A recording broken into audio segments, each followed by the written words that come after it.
Tyron, you got us? We'll go first to Sam McDowell. Go ahead, Sam. Hey, Tyron. Can you give us a sense for what the locker room's like right now, and if you had any conversations with people just as being as one of the leaders in that room? I mean, obviously, deflated, be a good word to describe it. Obviously it's been a blessing. I've been in this league 9 years, and, not all the time do you have a chance to play for championships and, play for Super Bowls, to hang banners, to make the city proud. And, obviously we, fell short today, but, it's a lot of good to look back on. We won a lot of football games. Obviously, the last 2 losses, that we've had in the playoffs, it hasn't really been our standard, but I'm proud, of the way we continue to fight, throughout the season. I'm proud of the way we stuck together. I'm proud of our coaches, in the way that they continue to, take bullets for us, you know what I mean? So, it's a lot of good, to think about. Obviously, I'm grateful, for the opportunity. But I think anytime you come up short and you could be better, it's obviously deflating, Let's go next to Adam Teicher. Go ahead, Adam. Hey, Tyron, I know you weren't involved with pass rush much, but I was wondering about Joe Burrow. I mean, you guys have played against him twice now. He's been kind of he's not a real mobile guy, but a little bit elusive. Is he more difficult to bring down than maybe you would think?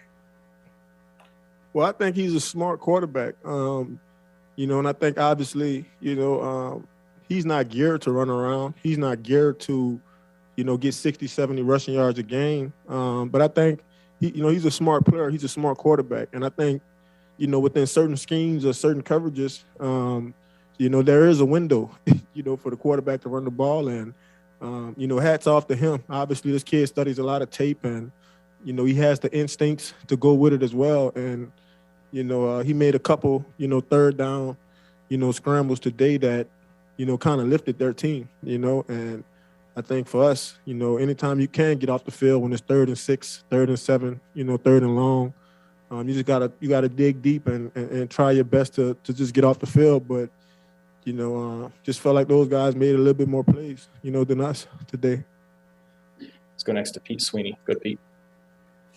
Aaron, I apologize for how abrupt this question comes, but we're not sure when we'll get you again. Just how eager are you to just remain with the Kansas City Chiefs? I know we haven't talked about that in a while, but just continuing your time here in Kansas City. I mean, I hope so. Ever since I came here, I've just tried to be the right kind of teammate. I've tried to play my part, and obviously, it's always that feeling that, you can make more plays for your team, but I'm hoping it works out. I don't have any control over that. I feel like everything that was in my control, I tried my best to handle it and to do it with a smile. So I love this team. I love this locker room. It's a lot of coaches that I have great relationships with, and so I'm hoping, yeah. The last 2, we'll go Todd Lebo and then Todd Palmer. Go ahead, Todd. Lebo. Hey, Tyron, the standard you guys have set here has been incredible the last couple of years, making the Super Bowl and all that, and losing it at overtime at home in the FC Championship. There's no shame in that. But how do you characterize this season? I mean, do you call it a failure if you didn't make it to the Super Bowl? I think, the immature, person in me will probably say, we failed. I think the bigger person in me, realized that, these things aren't always possible, and, for us to start the season the way we did and, for us to kind of claw our way back out of last place, put ourselves in first place, give this city, home games where, they can come out and be a factor. I'm more so just proud of, the guys that I work with, the coaches that I work with, and So for me, that's kind of, sort of gratefulness comes into play. You just have to be grateful for certain experiences, certain challenges, things that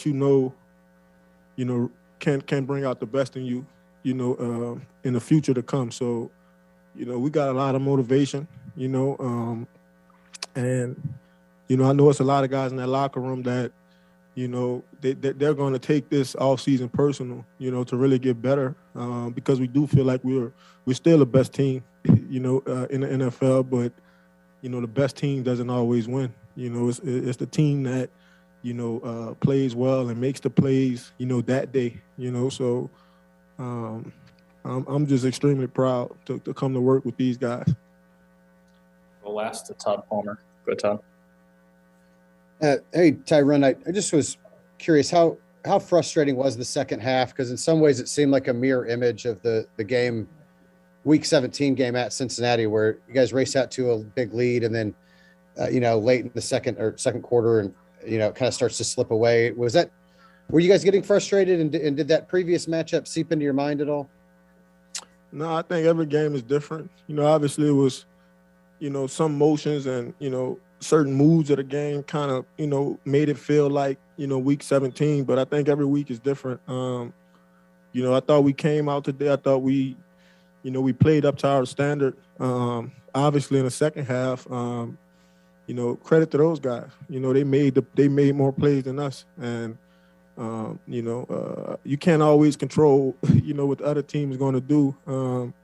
But, obviously there was a lot of plays out there today that, we all feel like, we could have been better or we left out there. So, I think more importantly, you just have to continue to dig deep. This is another great challenge, for this team, for this organization to, continue to push forward, and to continue to represent the AFC, to continue to represent this division, and I know that they can do that.